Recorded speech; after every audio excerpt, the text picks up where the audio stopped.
હા, જગતનો તાત ખરા બપોરે કાળા તડકામાં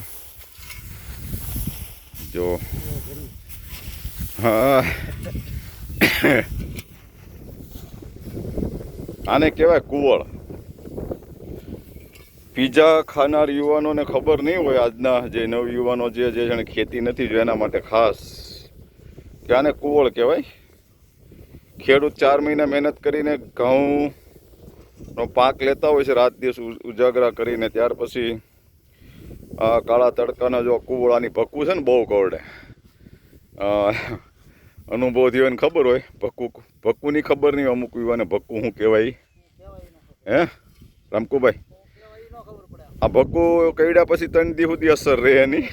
હે તો પણ ખેડૂતોની એક કઠણાઈ ગણો તો કઠણાઈ બાપ, કે પીઝા 200 ગ્રામનો પીઝા 500, 550, 600 રૂપિયામાં 200 ગ્રામનો પીઝા વેચાતો હોય ને ખેડૂતના ઘઉં ખેતરમાં આવ્યા પછી ભાવ ઘટી જાય અને 500 રૂપિયા, 450 રૂપિયા મણ, 1 મણ 20 કિલો.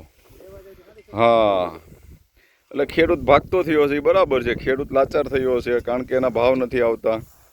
આપણે પીઝાના ભાવ 500 રૂપિયા, 700 રૂપિયા, 400 રૂપિયા આપી દઈએ છીએ, પણ ઘઉંનો 50 રૂપિયા જો ભાવ વધ્યો ને તો હાહાકાર ને કાળો કકળાટ થઈ જાય. કા રામકુભાઈ, એ ખેડૂતને ન મળવા જોઈએ. પણ બા છે ને, આ મહેનત જોઈને ખેડૂતને 50 નહીં 200 રૂપિયા વધારે મણે આપવા જોઈએ તો ખેડૂત ખુશ થશે.